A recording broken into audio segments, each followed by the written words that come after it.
Hello everybody out there. So today is going to be another installment of the shit they should have taught us in high school 101. What you need to know before you lease your first apartment or rent your first apartment.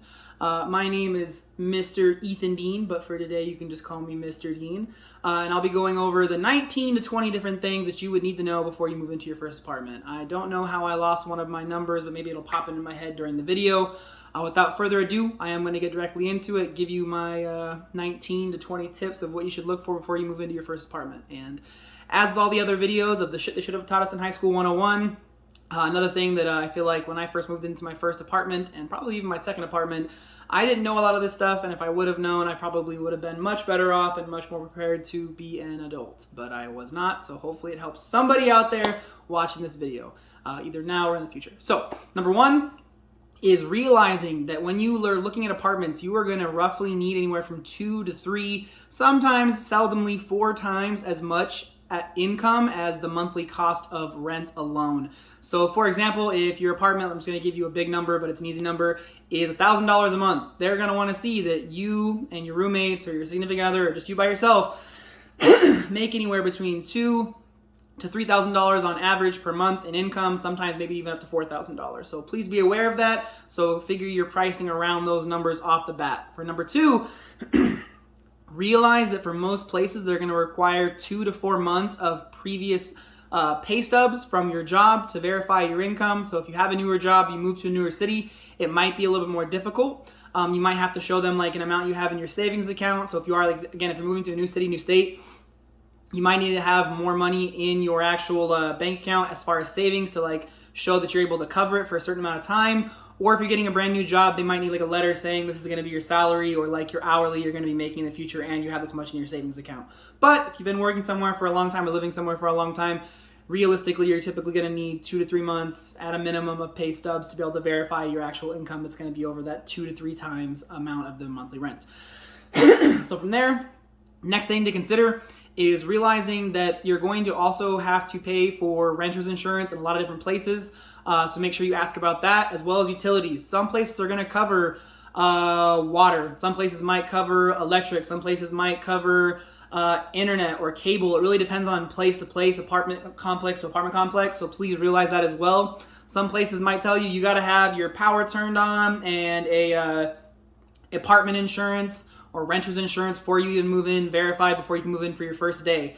So realize it really is going to depend, and that does need to factor into your cost, because let's say that you're on the lower end of that spectrum and it's $1,000 a month for your apartment and you make $2,000, you really need to figure out like, okay, my utilities might be another $200 to $300 a month. Like, am I going to have enough money left over, to be able to like comfortably survive. So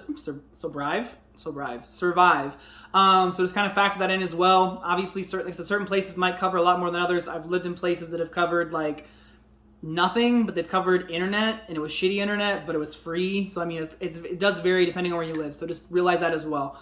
From there, you are going to need a down payment, and this may differ in a lot of different ways. Some places might just ask for a security deposit, and that can range anywhere from $100 to half a month's rent to a full month's rent.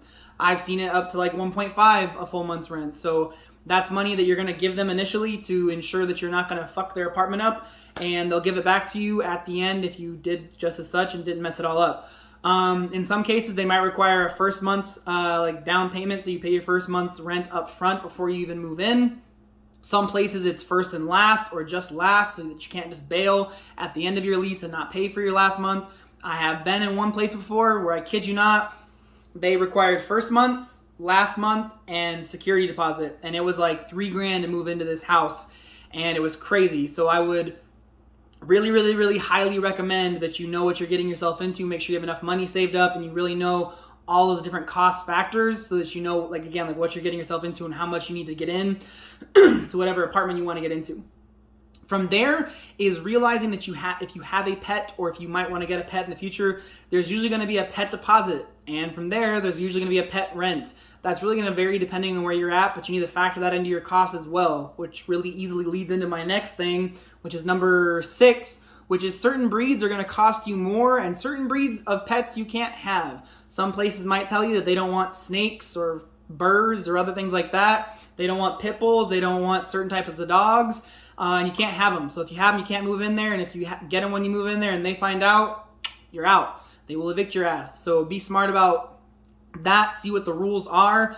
And a lot of places sometimes will let you have like certain bigger breeds of dogs, but they might charge you more of that pet rent or pet deposit depending on the type of dog you want or have. Again, if it's a pet deposit, make sure that you ask them, can I get this back at the end if everything's fine? A lot of places are going to tell you, no, you're giving it to us no matter if your dog poops in the house or not. We're still taking your money because it's our risk. A lot of places will give it back to you, but I would say that the vast majority will not. They're just going to keep it, and it sucks to suck even if you have the best behaved dog in the entire world or whatever other type of pet you have. From there, application fees suck. This is number 7. Be aware that most places are going to charge you anywhere from $25 to $100 to just apply. My tip that I recommend, and I found this out the hard way back in Portland, Oregon, because it was a very popular time to live there. A lot of places might only have 1 or 2 units that they're renting out. And they might have 100 people applying. So they're just making money hand over fist from people applying for places that they're not going to be able to get into. I had a friend who was applying for a house. I think he told me that he applied for it. It was like a $100 deposit. And he asked them finally how many people have applied, and they were like 50.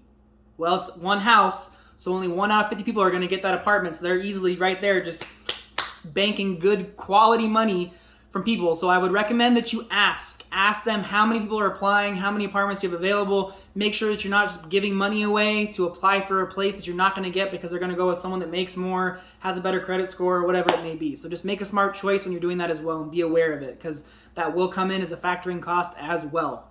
From there, number 8 is when you actually are going to an apartment complex and you're looking at apartments, they're going to usually show you an apartment for you to view. You need to ask them this question because I learned again the hard way back in Portland, Oregon. They will usually show you a model apartment. And by model apartment, it means that no one lives in it and no one ever will live in it. And it is furnished. It is their biggest and most beautiful, well done up apartment. I didn't know that in the past. Moved into a place after seeing a beautiful model apartment.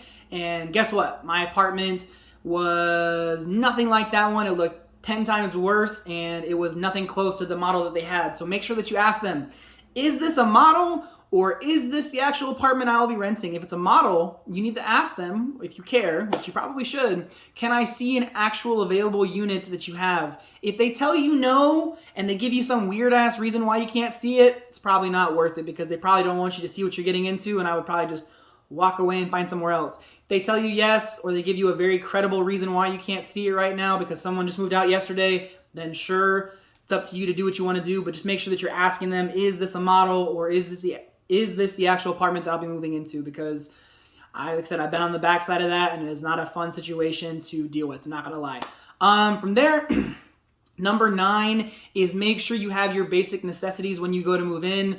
Ergo, making sure that you have utensils, toilet paper, plates, a cooking pan, cooking pot, cooking utensil. Also having like bath towels, a shower curtain, stuff like that, because last thing you want to do is have to go poop or need to take a shower after work or going to the gym and you're like, oh shit, I can't because I don't have a shower curtain. I've done that a handful of times as well because it's a dumb thing that you always throw away because it costs $5. So make sure that you're thinking about having all those basic necessities when you move in so that you're not SOL. And if you don't know what SOL is, go Google it.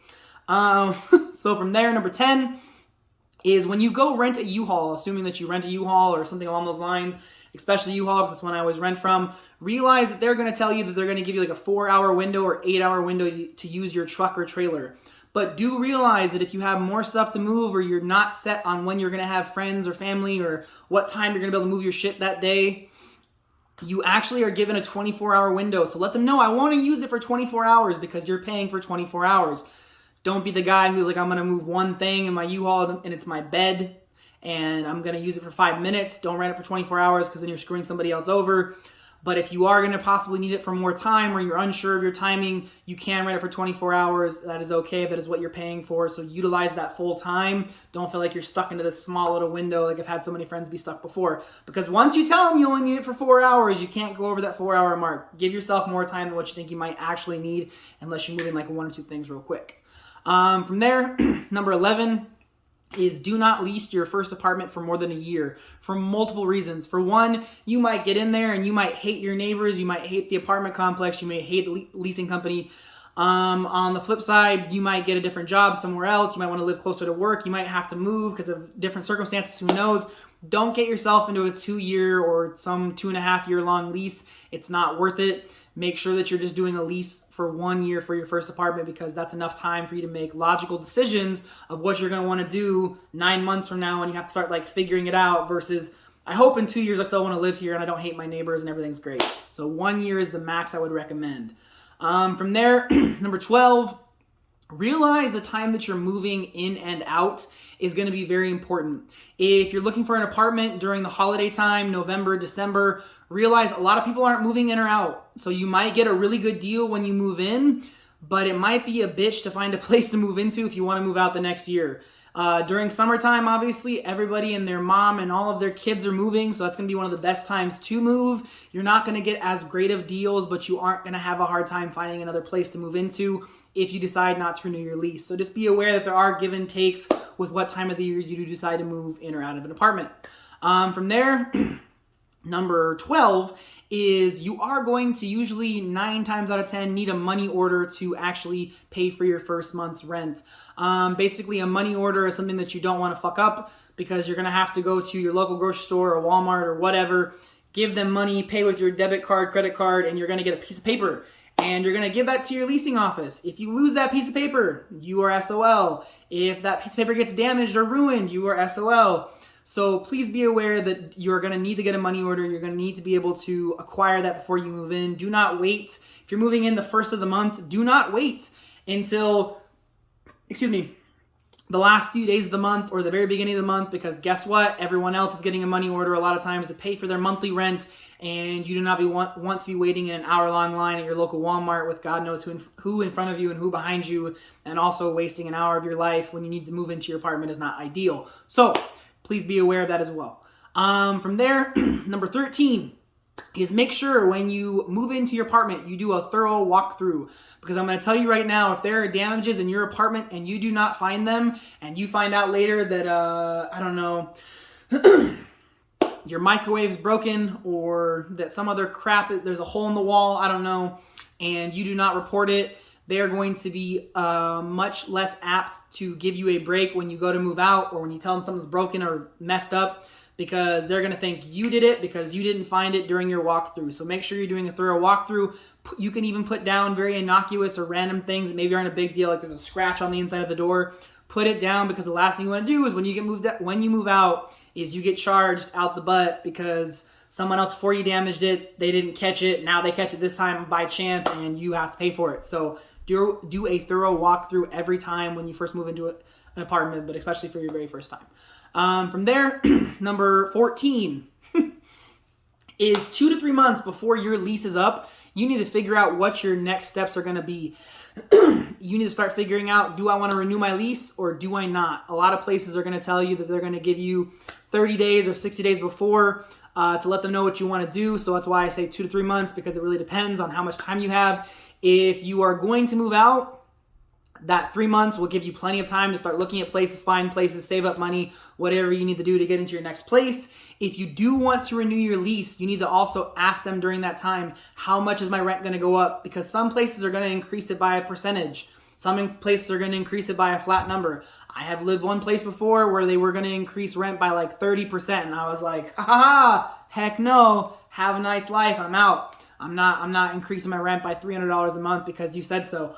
So be aware of what's going on. Other places might only increase it by like $50. So just be aware of what's going on and how much they're going to increase it. Sometimes they might not increase it at all, or very, very little, depending on if you re-sign for another year, something like that. So just be aware, ask those questions, start planning that out 2 to 3 months in advance if you're going to stay or if you're going to leave.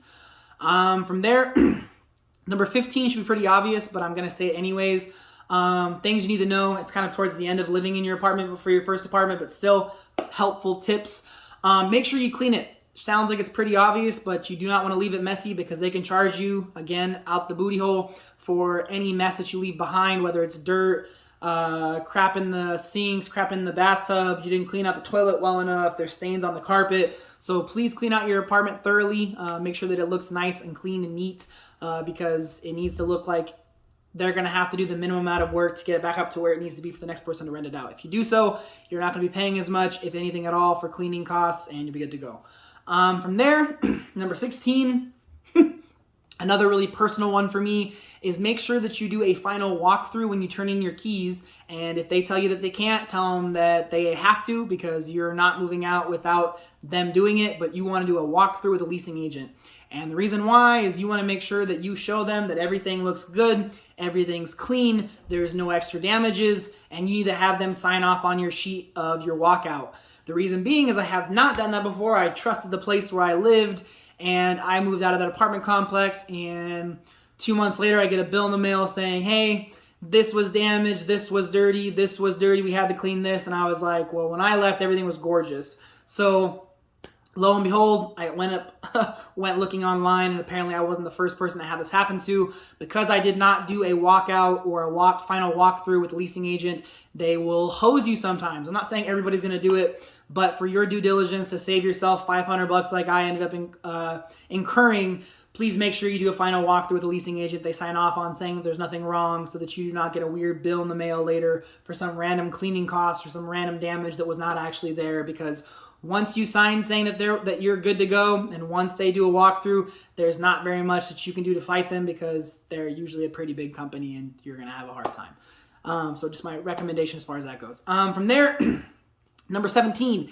is be aware and be, I guess, forewarned of overly special specials. So some places are going to have crazy move-in specials like get 3 months for free, or no deposits at all, or you get a free parking spot and free internet and free TV for the whole year you're here. Stuff like that where it just sounds too good to be true.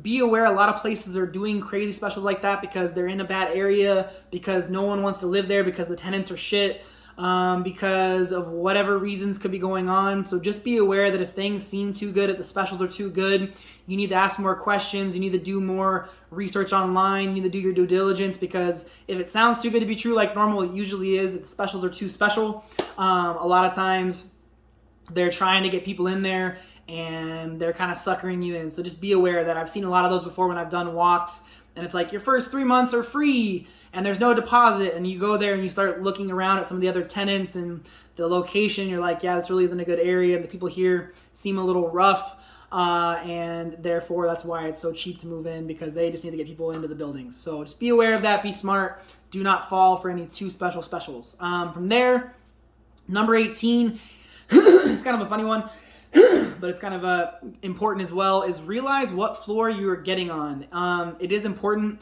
It is going to be cheaper to live on the middle floor than the top floor or bottom floor, because of the fact that you're sandwiched in between two people.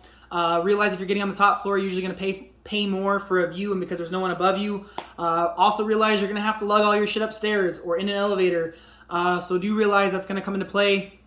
Obviously, again, if you're in the middle floor, you're going to have people above you, below you that could be making a bunch of noise. If you're on the bottom floor, which is my favorite floor, it sucks because you still have neighbors above you, but the benefit is that you don't have to move your stuff upstairs or in an elevator. You literally just get to walk it into your apartment. So be aware of that also when you're moving in, like that those choices of what floor you're on are going to ultimately affect your living experience for the next year or however long you sign your lease for.